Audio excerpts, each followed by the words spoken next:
Hello, everybody, again. Thanks for joining us back, sticking with us, or if you just come from the Bills stuff, then thank you for coming. We're just going to start here in a minute or two. If you've got any questions about the Bills, about this game, about the Lions, about the draft, whatever you want, get it in the chat. We will get it in there. Just at Raw the Lions UK on YouTube, at ROTL_UK on Twitch, so that I can see it. Because if I can't see it, I can't put it in there. I know that there is news coming out live at the moment, so if there's anything that you can bring to my attention, I know Ash is normally my guy for that, but you can see he's here, then obviously that would be a good thing to have as we go through as well. Otherwise, you boys ready to go? Aye. Yep. All right, here we go. Recording in progress. Welcome to another edition of the Roar of the Lions UK podcast, episode 160. Whose home game is it anyway? My name's Matthew Turner alongside Anthony Fitzpatrick and guest podcast guest?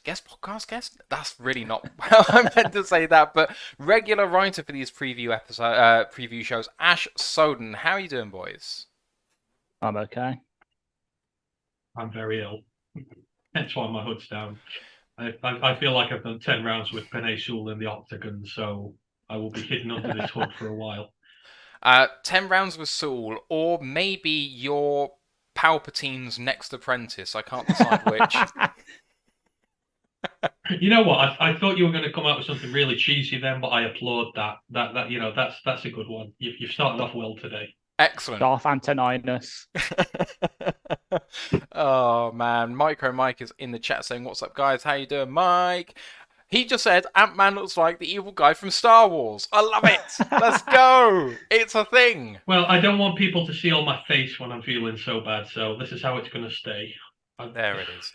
Right, let's get through the preamble. Our Discord channel is alive and kicking. Got lots of people in there, including a few new entrants this week. Do go and get involved. I'll drop a link in the live chats of both YouTube and Twitch. It's a good place to be on game day and throughout the week, especially as we're heading towards draft time now. And with College Football Show, you don't want to miss it. And we were just on the College Football podcast a moment ago. If you missed it, where were you? But what did we talk about? So yeah, the college football season is nearly over. There's just 1 week of regular season action left. So we had a look at the latest news. We reviewed week 12 of the season, and then we took a look ahead to see what happens with rivalry week, which is week 13, the last week of the regular season. So yeah, go check it out. If you've got any draft questions whilst I'm here and still able to stand at this moment in time, drop them in the chat if you've got out you want answering. If not, go check out the show. It's good fun. Matt and Ash are with me today. Obviously, Ryan is still in America, so yeah, but it was good fun. It was. I loved being a part of it. It's something I know not enough about, but you know, the more I watch it, the funner it is, and in some ways, it's more fun than the NFL. It really is. It's just, especially for the atmosphere and the marching bands, I can't get enough of it. Detfan Man says, did I miss any mention of booty? No, you didn't. There was no booty mentioned whatsoever in this pod. I do not think so. Don't worry. We mentioned Florida State. They're booty. Please don't forget to like the show, sub to the podcast, give us a rating and review if you can, good or bad, don't mind, just want to make this the best show that we absolutely can. Do go and download Lions Nation Unite as well, lionsnationunite.com, Herman Moore's project to bring the best in Lions content creators together, including us, Micro Mike, Lions, Detroit Lions on the Prowl, Dose of Dion, loads of guys on there, all in one place, and we are a Twitch affiliate. If you have Amazon Prime as a subscription, you're not using your Twitch Prime sub, it's free, and it gives money from Amazon to us. Why would you not do that? Please do go and help support the show. Let's get into the news. And two really good pieces of news. One of which dropped, as Ash has just put it in the Discord chat, a few moments ago. So the first one was announced yesterday, which was Hutch wins the Pepsi Rookie of the Week for Week 11. His excellent performance included an interception and a fumble recovery. And Jamal Williams also wins the FedEx Ground Player of the Week. So his 3 touchdown performance means that we take home, boys, 2 of the weekly awards this week. It's the likes of which I've not seen for some time. Well earned. I'd like to. It was the NFL NFC Defensive Player of the Week that Hutch won. Rookie still hasn't been announced for this Oh, week. beg your So pardon. So it's even better. He beat. This is the second one we've had in 3 weeks now. After having no rookies ever win a NFC Defensive Player of the Week, we've had 2 in the space of 3 weeks. Nuts. Absolutely crazy. And also, the Buffalo Bills, we know that they actually moved to Ford Field last week, so back-to-back games at Ford Field, hence the name of the show. As a thanks, the Bills Foundation donated $20,000 to the Lions Charitable Foundation following that move. Everyone saw the amount of snow at Buffalo's stadium last week. It clearly was unplayable. I know people are saying they should just man up and get on with it, but some forces of nature you just can't overcome. So yeah, Bills come over, donate 20 grand, and you know what? Class move by a class organisation and a class fan base. You know, they're absolutely nuts, but they feel, and you know, they've shown time and time again that they'll make grand gestures that go down very well with the nation, really.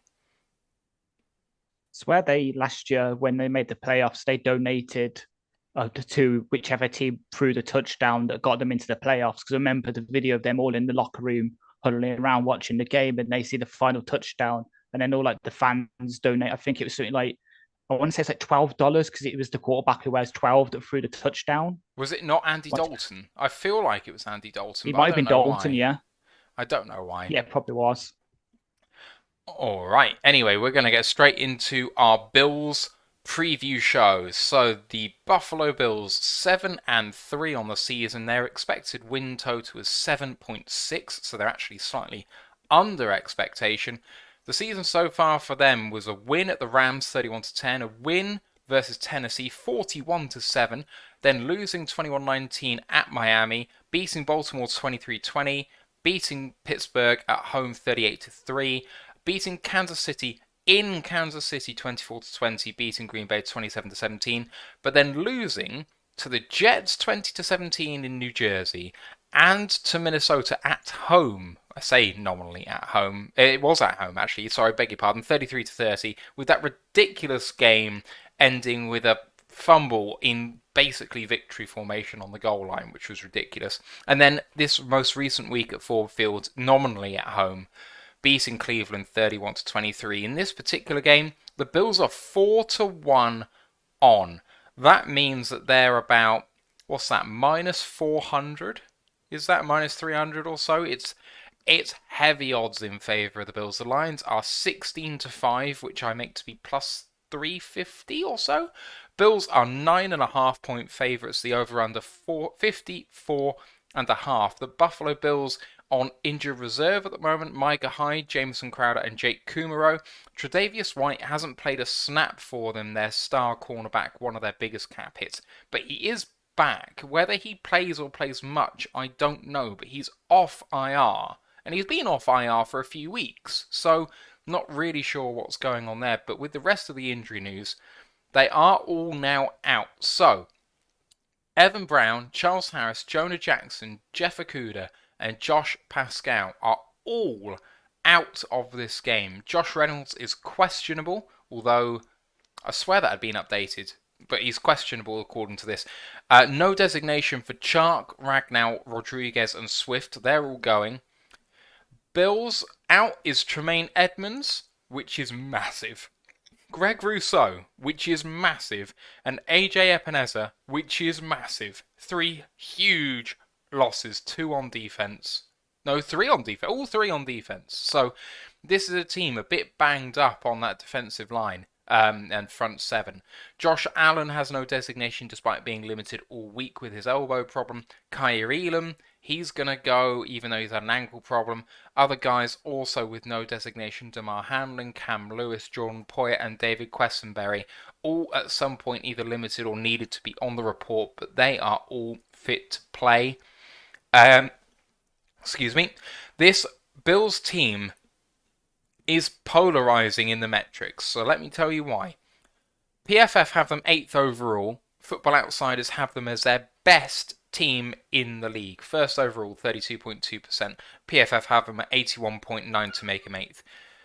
For the PFF, they're 8th in offense and 15th in defense. For Football Outsiders, it's 6th on offense, but 3rd on defense. So 15th by PFF and 3rd for Football Outsiders. PFF grades there 78.3 on the offense, 68.1 on the defense. For Football Outsiders, 14.2% on the offense and minus 13.3% on the defense. So it really depends on how these guys are viewing the metrics in terms of how they're rated nationally. Having a look at Josh Allen, it's been a big down year for him. He has not looked like the guy who elevated himself to new levels. My NFL crush, shall we call him, as a quarterback. He could put no foot wrong in the last couple of years, but he's started to turn the ball over with some alarming regularity. 238 of 368, 64.7% completion rate, 21 touchdowns to 10 interceptions, rushing the ball 71 for 483 and 4 touchdowns, a passer rating 96.9, quarterback rating 73.3. PFF still love him though, 90.7 PFF grade. The other offensive weapons, Stephon Diggs, the wide receiver, is the obvious one. 76 catches on 104 targets for 8 touchdowns. I actually, for some reason, don't have the bloody yardage up, which is not that helpful. Let's double check. Through the air, Diggs, 1,033 yards already. He's broken 1,000 yards. That's exceptional. Gabe Davis, the other weapon through the air right now, 29 of 55, 612 and 5 touchdowns, most of which have been long ones, 65.3 PFF grade. And then through the ground, not known as a ground and pound team, they have come up big given Josh Allen's injury recently. Singletary's led the way in yards, 110 for 480. And 3 touchdowns, that's 4.4 yards per carry. And on through the air, 330 for 39, 218 and a touchdown, PFF grade 72.7. And James Cook, on limited snaps, has done some very, very good things. 44 carries for 255 and a touchdown. That's about 6 yards per carry. 7 of 14 for 96 in the air as well. PFF grade of 82.7. Weaknesses in this team, the starting tackle and guard are trash. Spencer Brown, graded 51.2, Roger Saffold graded 50, and they are pretty much 2 of the lowest scores per PFF on their entire offense. So no one is letting the side down really badly there, but it's not great, boys. This offense, can you get to the quarterback, especially with Josh Allen limited? Can you shut down that run game? Can you stop Diggs? Can you stop Davis? There's so much going on here. Yeah, for me, it does come down if you can get to Allen, because obviously with my preview, I'll go a bit deeper than you.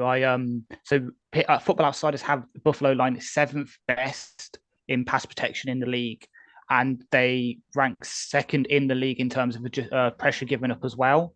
So they just protect Allen really well. And listening to probably Detroit's own First Bite preview podcast, it seems that Allen's issues, at least recently, have been more to do with the brace he's had to wear for his injury than the actual injury.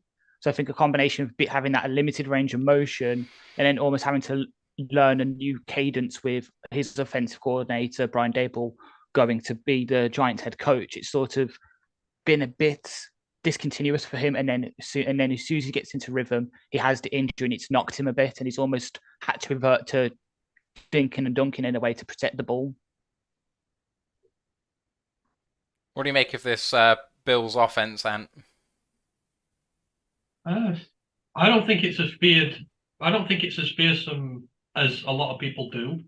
I think with Allen injured, it's not as great as it is. I disagree with you. I think the run game's still rubbish for them. I mean, you've still not got a running back over 500 yards this season. The games they've lost, the run game's been atrocious in all of them. It's still not great. They've had to learn it a bit more because, Josh Allen's injury means he can't throw it as much, but I still think it's poor. They're one of those rare teams where stopping the run game doesn't work for you. When you do all the keys to victory and everything, the first thing invariably everyone goes is stop the run game and then get after the passing game. That's not what you do with these. You've got to stop Josh Allen. It doesn't matter about the running backs because they ain't that great. You've got to go after the quarterback. He is what keeps this offense going. It doesn't matter if you're in 3rd and 10, 3rd and longer, whatever. He's got the ability with Diggs at his side to convert from those distances, convert with ease and with regularity. So, it's a case of getting after him. He's hurt. be pressure, send pressure towards him, try lay some hits on him, try make him uncomfortable, try make him, throw in when he can't. And like you say, the picks are there to be had. He's not throwing as accurately as he normally does. A lot of picks, and given that one thing our defense has been doing really well recently, which is turning the ball over for a change, this is kind of the wrong defense he wants to be facing this week, because we've got a good pass rush now, depth pass rush, and we can pick him off if he tries to throw it. So whilst he still has to be heavily, heavily respected as a passer, you've just got to go for broke and go after him, and that's how you stop them. This run game is trash, and I'm just not that interested in it, to be fair. I don't think any of them are good. Turning to the defense, it is a fearsome unit when they're fit. Led by Von Miller, the outside linebacker, has had an excellent year as always. 2 passes defended, a forced fumble, 8 sacks, 20 tackles, 17 of which solo, 10 tackles for loss, 11 quarterback hits, and a PFF grade of 84, which leads the defense. But then you come to the 2 injured guys, and this is what they're missing.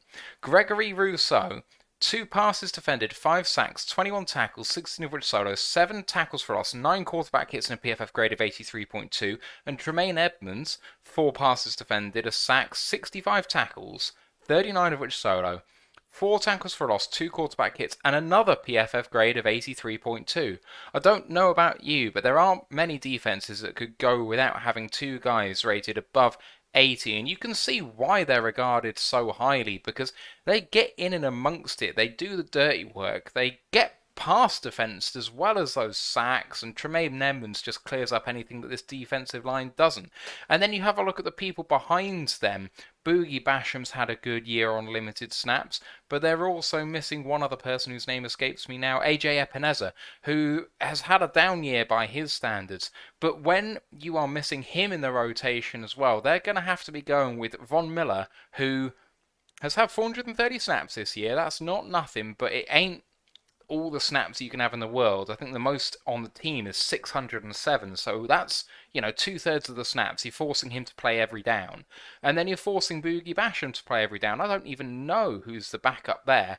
After that, Shaq Lawson, who's had a terrible season. So this defensive line is banged up somewhat. The other guy in the interior that needs to be mentioned is Ed Oliver, graded 66.5 in the interior. But he's only had 261 snaps this year. He's been missing some time. So it's a defense which is interesting. Otherwise, the other linebackers I mentioned, Matt Milano, I know a lot of Lions players wanted him when he was looking at free agency. 2 interceptions, a touchdown as well there. 5 passes defended and a fumble recovery, a sack, 55 tackles, 42 of which solo, 10 tackles for loss, 3 quarterback hits and a PFF grade of 79. Their weakness, at least in grading perspectives, comes at cornerback. Taron Johnson 60.9, Kyer Elam 60.5, Dane Jackson's 57.4, and Christian Benford 57. They've all taken significant snaps at corner, and none of them have done particularly well so far. Their safeties have obviously made up for that with some of the best safety groupings in the league, although they've been injured too. So this defense is going to be interesting, especially against our offensive line, which is also banged up. But there seems to be, for me, boys, opportunity here. I don't think it can be underestimated how big these injuries on the defensive line are for us.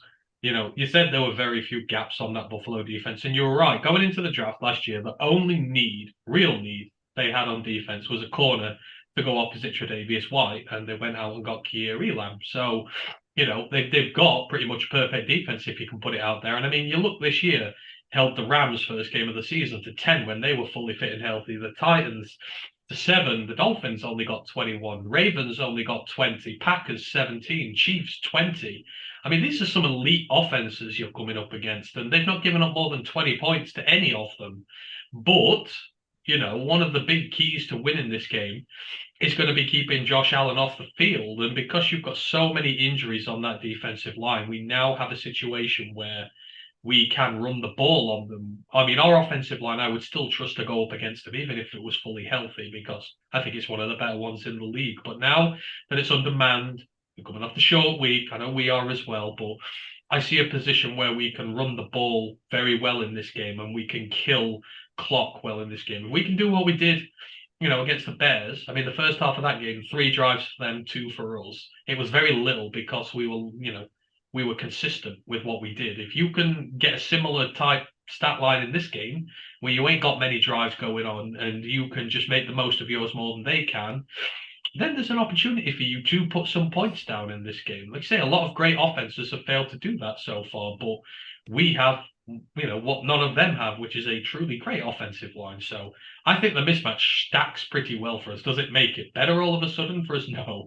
You're still up against a hell of a unit, a real hell of a unit here. But this increases our chances significantly. I completely agree. The Bills, when it's healthy, they're one of the best run stuffing units in the league. Like Football Outside actually has them as the best in run stuffing percentage. They stuff roughly 1 in every 4 runs against them for either 0 yards or tackles for loss. They're the best at stopping power run attempts, which is kind of what our beast Jamal Williams does best, running between the tackles. And they allow the 4 fewest yards before contact, according to Football Outside. So when they're healthy, we could have been in trouble because Swift ain't doing it. Jamal is a between the tackles runner, can't really do it outside the tackles. Justin Jackson can, but he's really got 1 week of evidence of that. Could he come crushing back down to earth? So yeah, it's 100% is going to be, we need to establish the run, keep pounding it, and then when those poor linebackers start creeping forward, then hit the shots over the top in that turkey hole between them and the secondary with Amon-Ra, with Brock Wright, with James Mitchell, maybe with TK if you can get a few snaps, and just dink on dunk away on and just control the clock and stop Allen coming on the field. And looking at the matchups to come, the Lions are really banged up in that interior. So Ragnow, Decker, Sewell are going to be playing, but both guards out for the Lions, and they've elevated Ross Pierschbacher, the centre, who I believe has some guard flexibility. If he doesn't, I'm not sure why he's there. And they've also elevated, and I don't know if you've seen it, but they've elevated James Houston for this game. Clearly, the Lions have identified that they need to get pressure up front, which is what you were talking about. So on the one hand, the Bills could get pressure in the interior of that line. On the other hand, the Lions have seen that they could perhaps get some pressure up front too. Yeah, agreed. I think that's why he's here. He's a guy who creates a lot of problems in backfields. And if you've got Hutch on the pitch, you've got Julian who's playing better on the field, you're going to be able to create some matchups where you give him opportunities almost maybe to be a free rusher here. And that's what he's good because he's quick, he's fast. You set him going and they've got every opportunity. He's able to go and make some plays there. So I like it. I'm glad they kept him. I know we drafted him and, then cut him and whatnot, but the talent was always there. He could potentially be very special. And I'm not surprised that they've stashed him away half a season to refine his technique, make him a better player. And they say you don't just get promoted for the hell of things around here. You genuinely have to earn your promotions at this moment in time. I mean, you heard Juice Staley talk about Jamar Jefferson the other week and how great he's doing and how pleased he is with him. He's still not here, because you have real heavy set qualifications to meet for this. So the fact that he is up at this moment in time, 1, gives us more options, but 2, prove that he's earned the right to come up to this matchday roster. So I'm very excited to see him, and hopefully some of the hype I had around him gets rewarded a little this week. I mean, as for Pierschbacher, you mentioned him. I assume that's because Brown's out and we don't have a backup center now, but I could be wrong. Yeah, so that was about to say. So Pierschbacher, I think he does have some guard flexibility. I think he played a couple of games there at Alabama when he was in college. But yeah, I think it's mostly just because Ragnow has been injured recently. It's sort of like the ultimate insurance policy in case he goes down, because the guys who probably would have been the next man's up at the center position in Brown and Jonah aren't there. So we're almost scrambling in the middle, to just have people there just in case we get any more injuries. Turning to the matchup specifically then, so Lions run defense against this Bills O-line, against Cook, against Singletary, and Allen, if he can run, didn't see any evidence of that last week, but maybe he's getting healthier, I don't know. I don't think Allen's going to be a factor in this run game. Can the Lions run defense, which was excellent, and I mean excellent against Saquon Barkley, but let's not forget, was horrifically bad through most of this season so far until it started standing up in recent weeks. Can the Lions D-line do the business against this running attack? I know Ant said it was trash, but let me get up the stats from the Browns game. I don't think the Browns are awful on their D-line. They're not fantastic. They do have one good guy on that D-line, but beyond that, they're not great. And the Bills ran for 171 yards on Sunday. For a pass-first team, that's exceptional. Both their running backs, Singletary and Cook, went for 86 yards each. This is a team which, when their quarterback is hurt, when they need him to game manage and let other people go and win a game, they did that and did that quite well. So, can we stop them there? I think we can. You answered it yourself, Matt. That Browns D-line outside of Myles Garrett is banged up and not good. They've been a bad team this year. And all right. To go a bit further into it, I think Bill's rushing numbers have been inflated from earlier when Allen could scramble. So they're below average on power runs between the tackles, and they're 31st in the league in terms of having their runs stuffed, which is 22%. And we've got a little wild card in the fact that we've just played the exact same scheme last week with Brian Dable. So we've just had like a sort of warm-up game to see.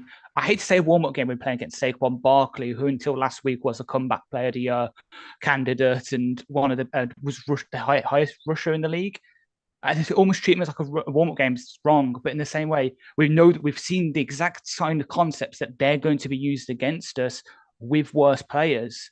And we've seen what we were able to do last week against a much better running back. So I have faith that we can just shut down this run game and then just pin our ears back and just go for Allen. Yeah, none of them are fit to lace the boots of Saquon Barkley. Singletary isn't. James Cook isn't. Quite often, the quarterback is the biggest. He has the most rush yards on that team. And I know you've got a bit of homerism towards Buffalo and that, but they're still bad running. If you stop their run game, that doesn't make their offense bad. How many teams can you say that when you stop the run offense that it doesn't make them worse? Bills are probably the only team in the league whose run game you can stop, and if anything, they get better. That just sort of is an indictment of how they play. I mean, they've injuries on the O-line. Isn't Morse out at center? Questionable. He's questionable. Banged up, in other words. He's coming up against the leave. He's coming up against Kamish. The thing we have this week is we have young players who now believe they can win games. They now know that they're capable of winning games, and they've got no fear. Like I said the other day, I reckon the Bills would rather play the Chiefs than us this week because this team is dangerous and it has nothing to lose, and it can go out there and try and kick their ass as much as possible, and it's up to the Bills to withstand that beating and overcome it. But I back our young guys on our defensive line now that they are playing well together, now that we've got some depth there against that offensive line, and it's whether you could stop Josh Allen or not. For me, the run game it's not a part of it in this one. You've got to stop him. I will take their pitiful 4 yards a carry from, Cook and Singletary and that for a game. I really will. If Josh Allen ain't throwing for 300, 400 yards on me and a few tutters at the same time. So I think we can stop the run game pretty easy, and I don't think it's going to matter. It depends how well we get at him. So let's talk about the other side of the ball. The Lions like to control the clock. They like to win time of possession. They like to run the ball down your throats, and they did very well against the Giants in that respect. Obviously, Jamal ends up winning that award for Week 11. And they come up against what I consider to be a very good run defense. Ash already highlighted the fact that they've been very, very good at run stuffs. Let's get down into the nitty-gritty of it. Can the Lions run offense get it done? This D-line is banged up. Their D-line is... Our O-line is banged up. Their D-line is banged up. Who's going to come out on top in this battle? We are. Because I might have highlighted how well their defensive line is, but their linebackers in secondary are absolutely shocking against the run. So they're 26 in second level yards allowed, which is sort of linebacker areas. It's 5 to 10 yards. And then they're 23rd in open field yards, which is when you get to the third level of the secondary. So with them being banged up on the edges, pretty much you only have to focus on the interior. You can trust Ragnar to almost double with, I don't know, Logan Stenberg. Skipper and Decker can handle Detone Jones because Lawson does nothing against the run. And then you can just blam it up the B gaps, get to that second level where they're missing their best linebacker. So if it was bad with a guy who's grading 80 in PFF, imagine how much worse it's going to be when they're having guys that grade it that they don't have him. They're there to like 50, 60s. It might be a massacre. We might have to endure a few runs where it's like 1 yard, 1 yard. But I trust trust our run game to keep grinding, and then eventually we will get that run that's 20 yards. We might get that run that's 15 yards into the end zone in the red zone. I think, and that's again why I go back to, their D-line being injured, specifically the D-line is such an advantage for us.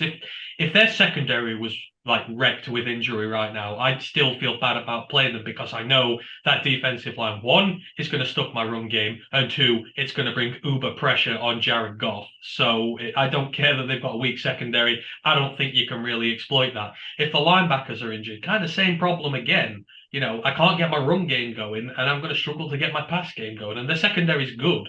So I feel like I'm going to struggle to target the linebackers because it's specifically the defensive line that's injured. That allows us to implement our run game.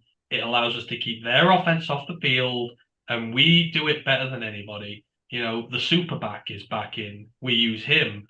We've got so many, variations and methods we use for run blocking. We've got it worked down to a T. So with them having so many issues there, they're going to have to, they're going to have to commit more to our run game, which opens up the field and creates more danger to them getting burned. And two, I just think we can outmuscle them there and win time of possession. And that's the biggest thing when facing Josh Allen.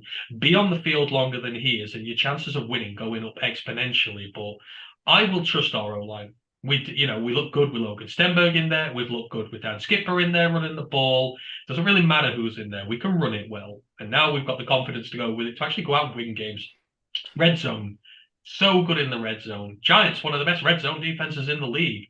We made mincemeat of it. We're learning this sort of stuff. So I back us when we get in the red zone against them to put points on the board. Jamal is red hot at this moment in time. So that defensive line injury, like I say, that can't be underestimated. It's the one chink into that Bills defensive armor that we can exploit to win this game. Going to come straight back to you, and on this one, and it's the other side of the Lions offense. You talk about the O-line and being able to trust them in the run. Skipper and Stenberg has done really good stuff in the run, but I don't think they've been quite as good against the pass. I'm going to say quite as good with a pinch of salt. Do you think that this O-line can give Goff enough time to throw the ball? Versus pressure, Goff has been up and down. I actually thought, given how often that the Giants blitzed him last week, that he did quite well, despite his PFF rating being trash. I thought he made great passes at opportune moments last week. And coming into this, I don't think you can overlook the fact that the Bills are leading the league in interceptions. They have 13 interceptions on the year, number one in the NFL. They also have a number of forced fumbles in there too, so they are turnover kings of the NFL. Can the Lions keep that pass rush back when they need to? Absolutely.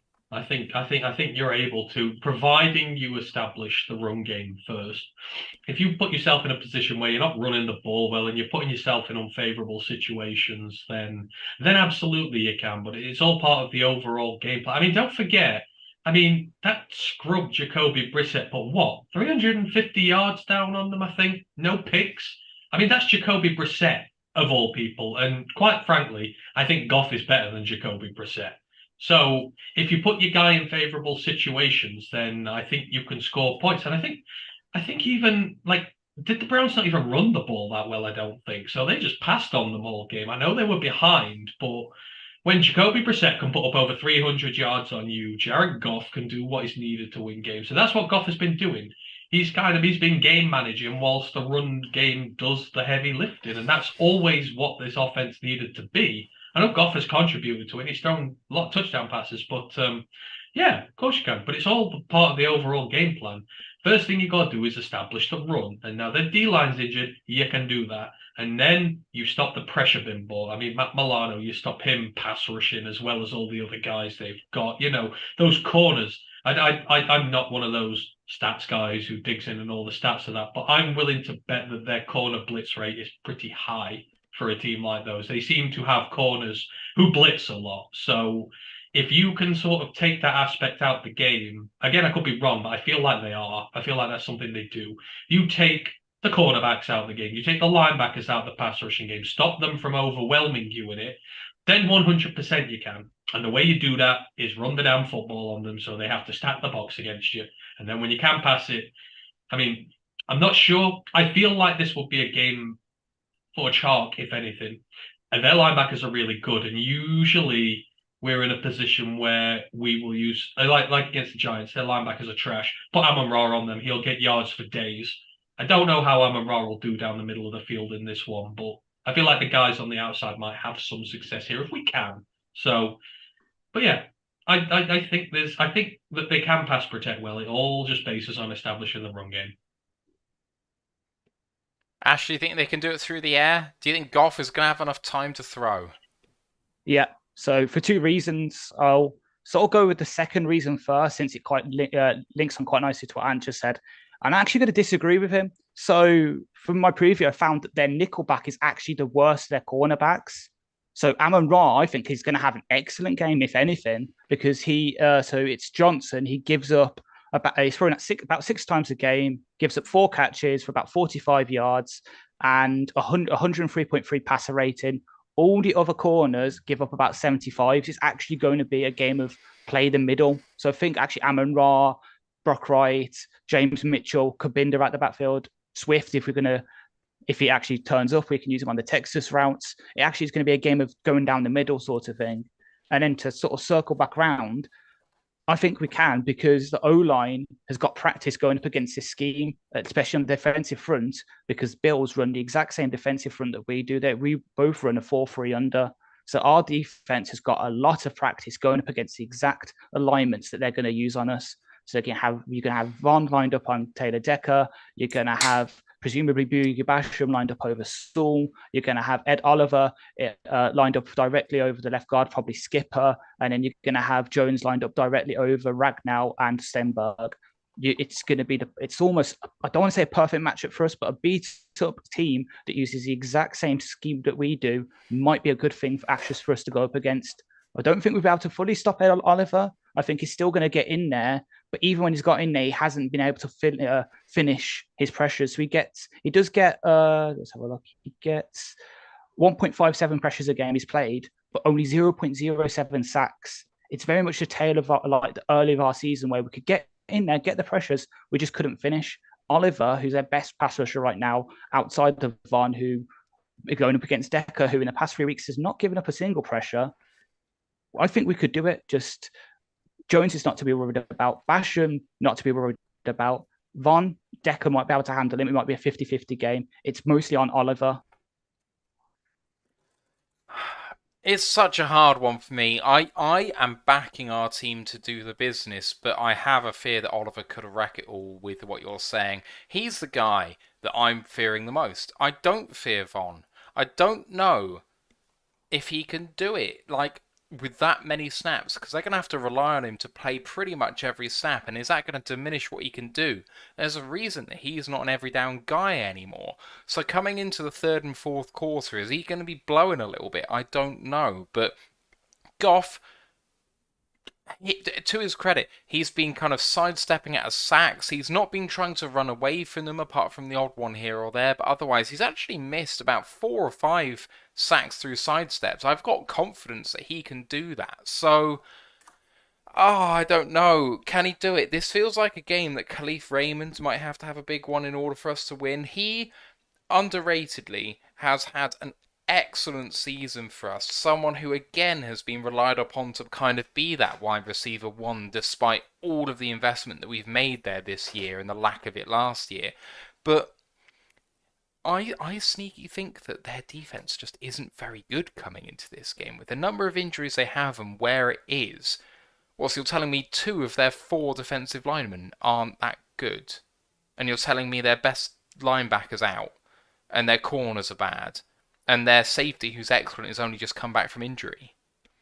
That doesn't sound like a good recipe for success, man. So through the offense, we need 40 minutes time of possession if we're going to win this game, but I think we can do it. And then when the time is right, bit of play action, and Kabinda's going to be the difference in this one again. So plenty of 21 personnel, 22 personnel, him lead blocking, throwing the dominance that he had on Sunday in the run game. What happens if Kabinda can actually catch a ball or two?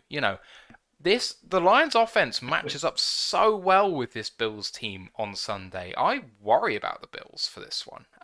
Move on to the other side, because Did Matt get replaced? You're like the biggest homer of the Bills ever.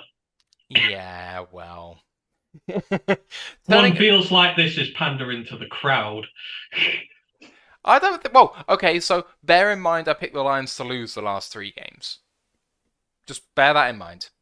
Oh no. I Final hope you bet on them to lose this one as well. final element of this game, I'm not looking at special teams. It's the Bills' passing offense. Now, Allen, despite being banged up, has managed to throw the ball with zip, with velocity, accurately. There was a lovely throw in the last game against the Browns to Diggs in the end zone, where he just threw it so hard, I couldn't even believe that he was hurt, So they've got him, they've got Diggs, Davis, and Knox as receiving weapons out there. Lions DBs, that Okuda doesn't go. Oruwariye hasn't been very good this year. Hughes has come up good in places and bad in others. Jacobs has had sneaky good year since coming back. Can the Lions defense hang with these receiving weapons? Because it feels like a bit of a mismatch. On paper, yes, it is. It's a big-ass mismatch. But again, I'd sort of go back to the adage that confidence levels the playing field. You are, one, at home, and, we're on track for, the second highest crowd of all time or something like that. You are going to have the atmosphere on your side. You have, a genuine connection with the fans now. You have 3 wins in a row. And most of all, you have confidence. You have complete and utter confidence to go out there and make plays. Look at Hutch. Hutch got a pick against the Packers. He's thinking, hang on, you know what? Now I can go out and make more picks. So what does he do? He drops against Jones the other day, picks one out there. You see them become more confident players. You see Kirby Joseph continue to make plays, to make picks. These some plays he might not make if you're on a 1-9 team, because the confidence allows them to trust in their ability to go out there and do the work. So Jerry Jacobs on paper against Stephon Diggs, it's a rout. And I think a lot of times if you match him up, whatever, he could get a lot of yards on it, etc. But I think just because of how confident this team is, I think they'll go out and I think they will give them what they've got. I hope to see them up at the line of scrimmage, get very aggressive. Stephon's a big prima donna when he wants to be. Get in at him, land some blows on him, make him feel uncomfortable. Same with Gabe Davis, try it off. And I think, yeah, it is a mismatch, and I think they will have success against us because Josh Allen normally always has success through the air in every game he plays. But I think given how well this defense is playing, we can limit that damage enough to possibly win this game. See, I actually might have to be the optimist here because, again, I'm going to go back to the POD first bite. They spoke to the Bills reporter. He actually feels completely different. He says he's got Diggs, and then it's a bunch of meh. So Davis, yeah, he gets deep threats, but he drops the ball a lot. He's not very reliable. McKenzie, supposed in the slot, hasn't been that good either. Yet they're not playing Jameson Crowder, who's got that sort of tag as being an always consistent slot receiver. Knox, suppose he hasn't lived up to the big contract they've given him. So and in the passing game, their backs don't do that much, despite them trading for Naheem Hines from the Colts, who is pretty much just a third down pass catcher and a return weapon. But they seem to just be using him like Cordell Patterson, just return the ball. So that's why in my preview I say just double up Diggs, put Will Harris on him because he's the best matchup in terms of size, speed, weight, that kind of thing. Have Kirby sort of shade a bit towards Diggs, and then just dare Josh Allen 1-on-1? Do you want is to tell him, oh, you want to hit Gabe Davis hit deep? Go on then. Amani being on him, maybe this could be the perfect game for him. Remember last season, Amani was a turnover machine. I think he was the only player on our team to have more than one interception. So this could be almost a perfect like sort of wake up game for him. Stick on Gabe Davis and say he's going to go deep. We're going to be 1-on-1. Just keep your eyes on the ball, play on the ball. This could actually be a very, very good matchup for our secondary, even without Ikuda in. Okay. And the moment of truth, boys. All of this adds up to what exactly? Score predictions, please. Who wants to go first? Does anyone want to stick their flag in the ground? Come on. I'll do it. And I'm literally going to change the decision I made literally 6 hours ago when I wrote my score prediction for the preview. So in the prediction, I put Lions 24, Bills 31. I'm actually going to change and say Bills 21, Lions 27. Oh, wow. There's zero pressure on this one now, is there? And what do you reckon? I think there's one thing they really need to do to win this game. Execute Order 66. Yes. Sorry, because everyone's calling me a Sith, I had to get a reference in there. I like our team. I like how the young players are growing. They're fearless.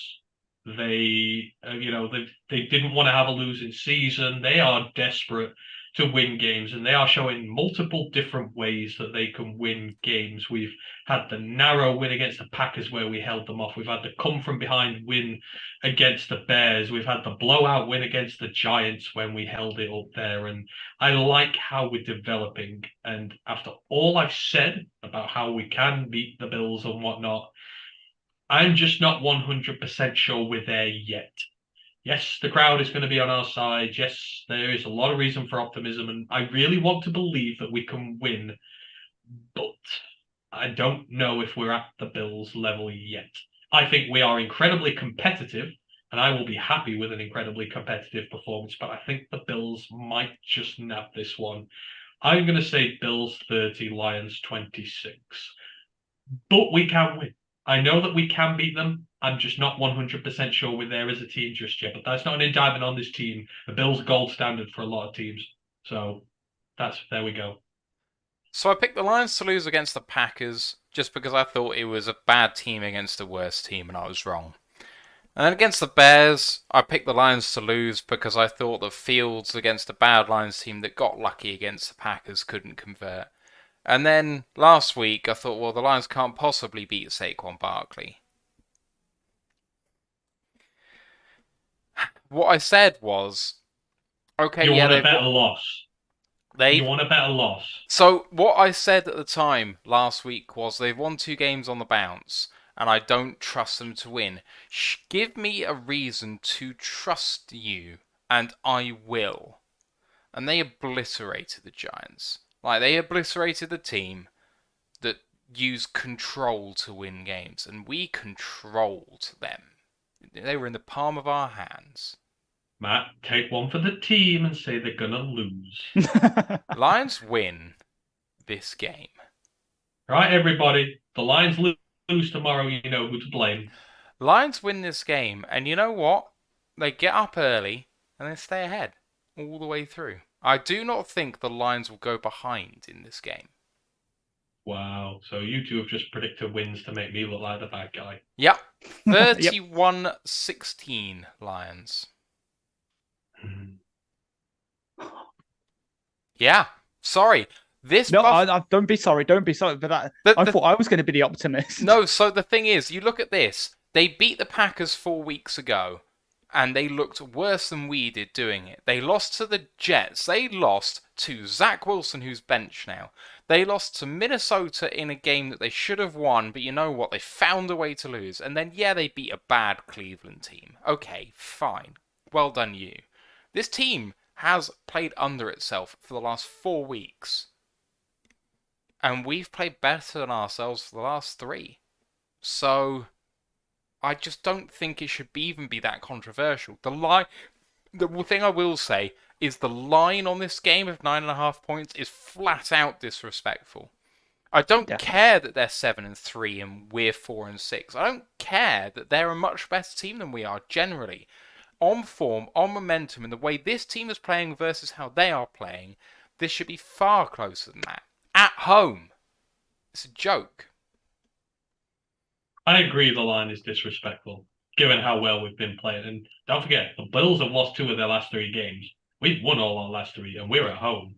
The underrated element of this game is that the Lions, if they win the games they should and lose the games they should for the rest of this year, will have between 7 and 8 wins on the season. They should beat the Jets, they should beat the Jags, they should beat the Panthers. If they can nick one of the other games, Packers, Bills, can't remember the other game.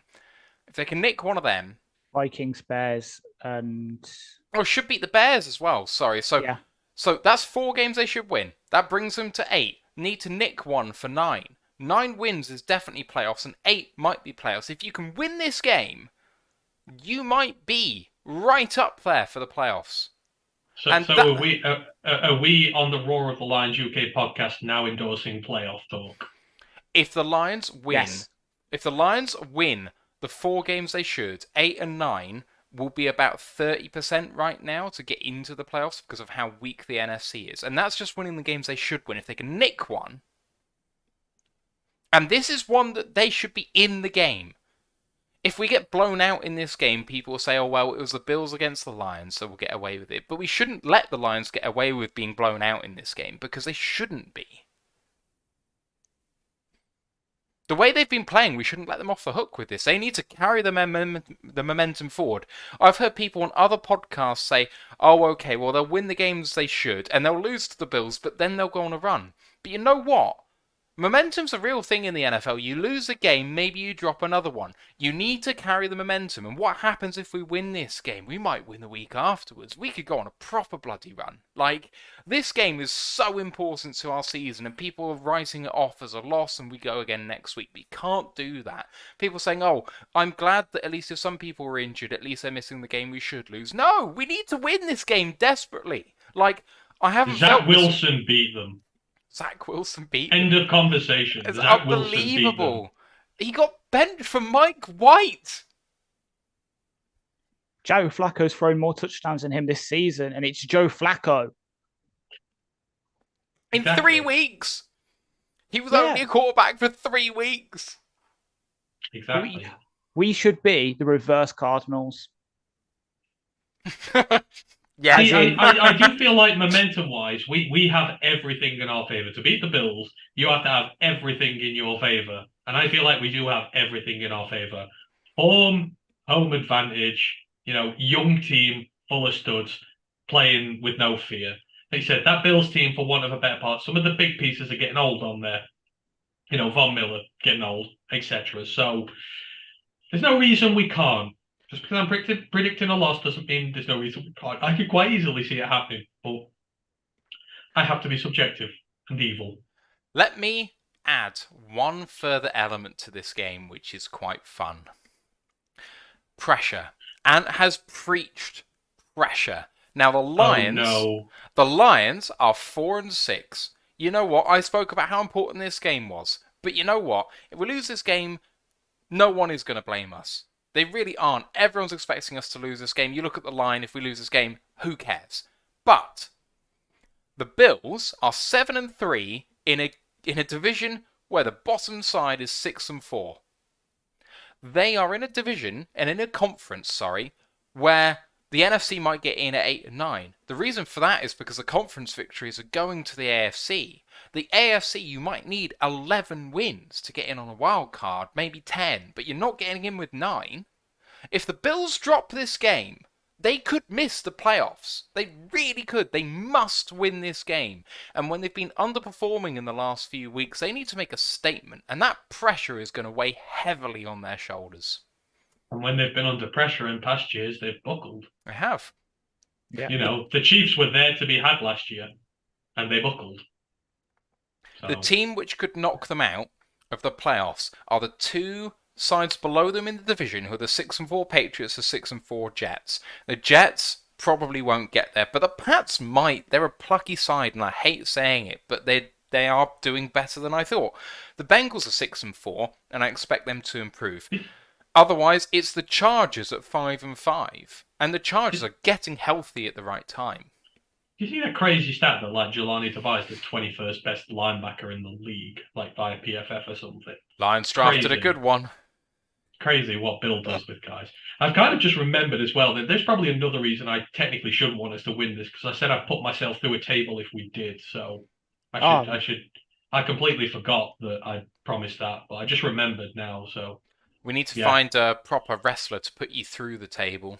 Oh no, I'll put myself through a table. No. I will put myself through a table. I ain't getting fucking jackhammered through a table or something like that. Forget. No, don't worry about jackhammering. We'll see if we can get a Sayera. I can't remember her name. I'm ill, and you're here finding ways to cause harm to me. I think that's like kind of rude.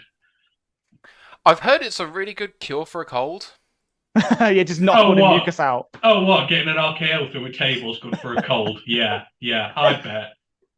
I feel like it would be a good morale booster for everybody who watched it. I feel like that's the cure. It's the cure for sadness, watching me get put through a table. No, if it works. My cure for sadness is just watching the Jermaine Johnson sack on Josh Allen over and over again. Oh, I love that. Yeah, I love that because I linked it. I just love the fact that Joe Douglas literally came out and says we're drafting this guy because he'll be able to chase down Josh Allen in the pocket, and then he does it.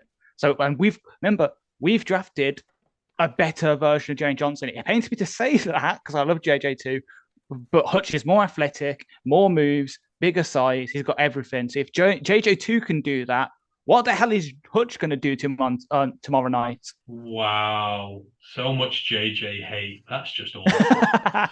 Yeah, I'm saying I've got to get it. I've got to build up like the hatred towards him. So when I write the preview in a couple of weeks, I've got enough like negativity to be able to not just spew absolute propaganda about him. And then when Jared goes to the Bears, you can spew him. Oh, please don't. No, please no. Right, let's finish on a high note. It's Thanksgiving tomorrow, boys. I know it's not a British holiday, but are you buying into the tradition? I know it's increasingly becoming a bit more of a fad over here. Are you having any turkey? I'm not having turkey. Go on, Ant. You go first. I can't eat food at the minute, really, so I don't know. It depends whether I'm feeling better or not, but if I'm still feeling like this, then I'll be like drinking stuff through a straw. So for me, I've ever since I came to uni, I've always wore a Lions jersey on Thanksgiving, and luckily this year I've got some of my friends into it, so I'll be going ice skating with them, and afterwards we're hopefully going to go to a bar and watch. I think it's the Cowboys game, and then because unfortunately because they're at work, so they can't get to our one, so I'll be sitting there watching that and hopefully getting some turkey or something at a bar in Nottingham City Centre. I just want to say screw the NFL for subjecting us to Colts Cowboys on Sunday as well, when you could have had Dolphins 49ers. Who the hell wants to watch the Colts and the Cowboys? Not even their own fans want to watch them. So why are you forcing it on the rest of us? So if you're saying this is the same NFL that's put like Broncos, Bears, and Commanders on pretty much every single Thursday night football. Seriously, watching the Broncos is more painful than watching the Bears last year, and I never thought I would ever say that, ever. The Broncos are basically Iowa with a slightly better quarterback. You know what? If he hadn't have won a Super Bowl, then maybe I'd agree with you. But I mean, at this minute in time, did he win the Super Bowl? Or did the defense win him the Super Bowl? Well, there's always going to be that question. But at this moment in time, Spencer Petras is throwing better than Russell Wilson, so that's about the level he's at currently. And Spencer Petras can't throw a football, so. All right. So, folks, we hope you have a really great Thanksgiving. We hope that the Lions bring you a victory. The crowd is gonna be loud, like the guys said. Second largest attendance, hopefully, in Ford Field history, and a lot on the line, as we've outlined, for both teams. We've gone back-to-back tonight. It's been a long few hours here, especially with Ant feeling under the weather, so I hope you all give your thanks to Ant especially, but also to Ash for coming on, filling in with aplomb and good knowledge. So appreciate both of you guys, Ash, Ant, everyone in the live chats. You have been excellent as always. Good luck tomorrow, everyone. Come on, Lions, let's go One Pride. One Pride. Your feeble skills are no match for the power of the dark side. Have you ever Recording heard the tragedy stopped. of Darth Plagueis the Wise? I do this more often. I find it cut fun. that off in the middle of it. We are still live as always, but I need to edit both shows and get them up before I go to bed. Because That's there's no cool. point. There's no point in us doing the Lions preview show if I don't get it out tonight. So Well, you can do the preview show tonight if you want. I can spare 5 more minutes. I like the chat afterwards. I like the chat afterwards as well. The Single Dads 'Cause Club says, "Feel I'm better, Darth and." It's might Darth just- Antoninus. I It's might Darth just- Antoninus. I might just make this a thing now. Oh, Oh man, I love Du- you. du- du- du- du- du- du. Yeah. Oh, What's it's so good. funny? You laughing at my misfortune. I am unwell here, and I was expecting sympathy, but hey ho. It's gonna tomorrow in the live stream. It's gonna be like Palpatine in the scene with Mace Windu. He's just gonna suddenly come out and be unlimited power. You know what? I might do a Star Wars themed tweet stream tomorrow now. Oh, I love it. Yes, I love it. Please, I've not done a themed one this year. I did a Lord of the Rings one last year, but I've not done a Please. themed one this year. film ourselves watching the game as we always do, guys. In the chat, 5:30 UK time, 12:30 in the I'll States. be wearing this again. I mean, you guys, I'm sure will be enjoying Thanksgiving. If you're watching us, please, if you're on your own on Thanksgiving and you want some company, then we're here for you. But if it happens, like I said, and the Lions get up early and do not relinquish the lead, I want to see a table in your background to kind of get closer and closer as we come towards the end of the game, like it's creeping up on you. I don't think I have a collapsible table to be able to do it right away. It would be one of those that would have to be done, afterwards. Maybe like a special feature on the review show or whatever. We could do it with the event we're planning for next year. Yeah. What I don't know is where do they get all the damn tables from? I can't find just like a foldable table around here. I could just go and put I myself could buy through. one. I mean, so Yeah, same. Yeah. Yeah, I can't get shit around it. I can't do Thanksgiving. I can't even find Detroit style pizza around here. So I can't even do that. Oh, I think what it is what's the name of the sports place that they have that does like all the different sports merchandise. I swear you can get the collapsible tables there. It's like beer pong and stuff. So yeah. just go and buy a load of those. So Ash is right though. When we meet up in Birmingham for our combine in like early March, and we need to get that date sorted. I tried to make that happen recently. I'm but... trying to lose weight quick enough to do it. Me too. This ain't helping. I'm not gonna lie, but we're gonna meet up in early March, and I think that we need to do all of our combine stuff, go out for beers and food, and then when we're drunk enough, we get the table out for Ant to finish the night through the table. Yes. That finishes off the. Why are you taking such great delight in me going through a table? Because Be the best. I didn't introduce the idea. You put the idea out there. Yeah, but my idea was to do it in the comfort of my own home, where I could like recover from it in peace, like not have it broadcast everywhere when I'm on a night out with you lot. I want to go through the table, but I don't want any fanfare or anyone really to know about it. Yeah, okay, that's why it's happening. Come on. Fine. You know what? It'll be more sweeter after I kick your ass in the 40. So if I can beat you in the 40, I'll be happy. Oh, fuck, you'll beat me in the 40. Probably, yeah. I'll hand your ass. I'm saying nothing. I'm not setting myself up for a Cole Hamilton performance. But saying that is it's currently the number 1 rated safety by PFF. Single Dad's Club says I need some Yoda in my life. Pancaked by Soul, you were. There we go, starting it off. Someone said about you being Yoda in the chat, and you've gone there. I love it. Mm-hmm. There's plenty of stuff you could do. The Lions win, they will. Anyway, my camera moved at the same time. That was weird. Anyway, I sense the disturbance in the force. Just Jamal Williams and JC Kabinda. No, it's Aaron Rodgers saying he's got a broken thumb and he won't have surgery on it until after the season. Fingernail. Full of lies, you are.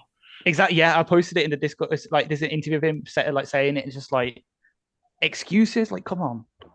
Oh no, Big Aries has just said the combine loser also has to go through a table with Ant if Ant loses the Bills-Lions bet. Wait, does that mean I have to go through a table twice if I lose? Correct. Yes.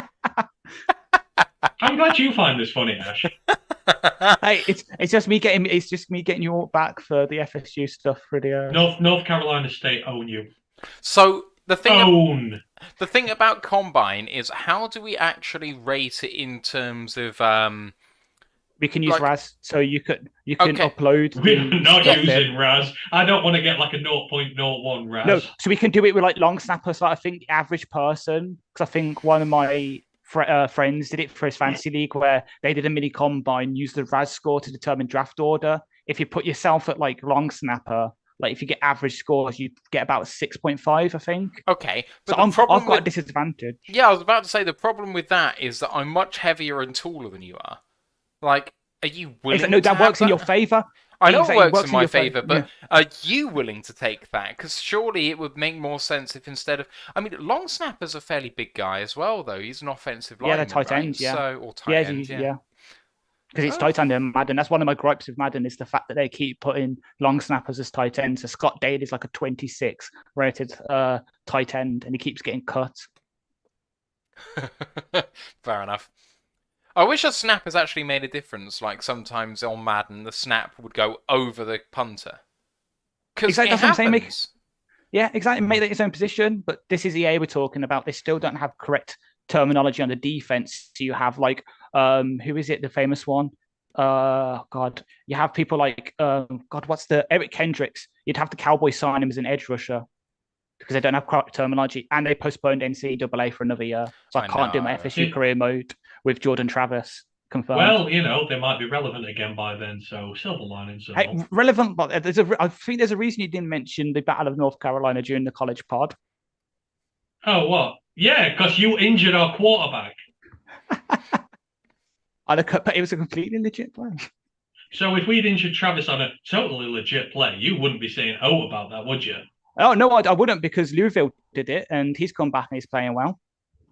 True. Actually, he's actually been better since the injury in a way because he's relied more on his arm.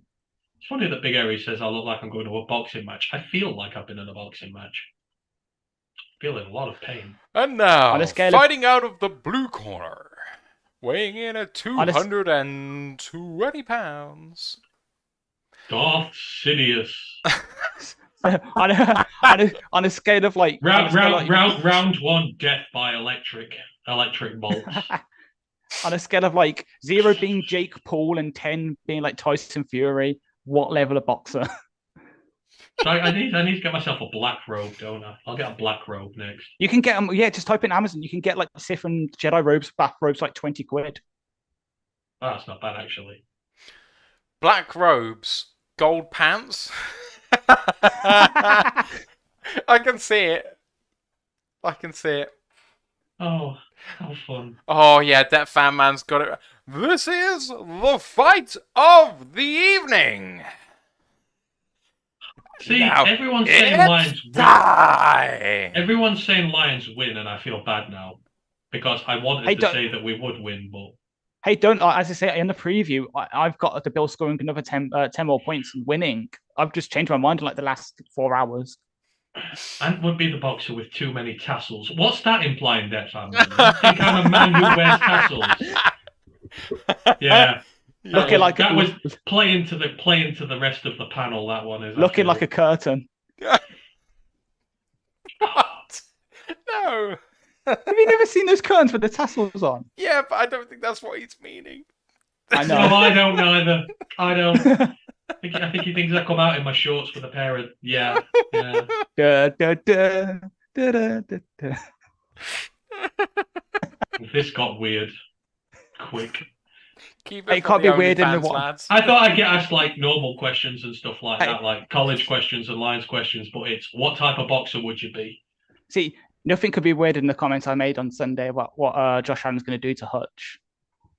Why? What's he going to do to him? Don't you remember the Hoover comment? Oh yeah. That was good and properly Probably laughed at that. I was walking back from the gym with that, and I was typed it, and I saw your reaction. I was like, "Yes, I finally hit with a joke." I know. I think that's why it was just like complete shock. Right, lads, I need to go work and getting back for the I game do. tomorrow. So, I'm going straight to bed. So right, thank you all who've joined us this evening. I'm sorry I've been robed, but I look awful. So that is why. no, you don't. But I do. it's all good. Yes, Giovanni, every question is technically normal. So yeah, I guess. I'd rather be asked questions than not at all. So Anyway, we'll see you tomorrow for the game, and the review show, we still haven't set a date, so check out for that. It's either going to be Friday or Saturday, I think. So we don't want to leave it too long, and then that gives us about a week off, which is going to be strange. But yeah, College Football Podcast on Wednesday. We'll see you soon, folks. Good luck tomorrow, and happy Thanksgiving. fear is the path to the dark side.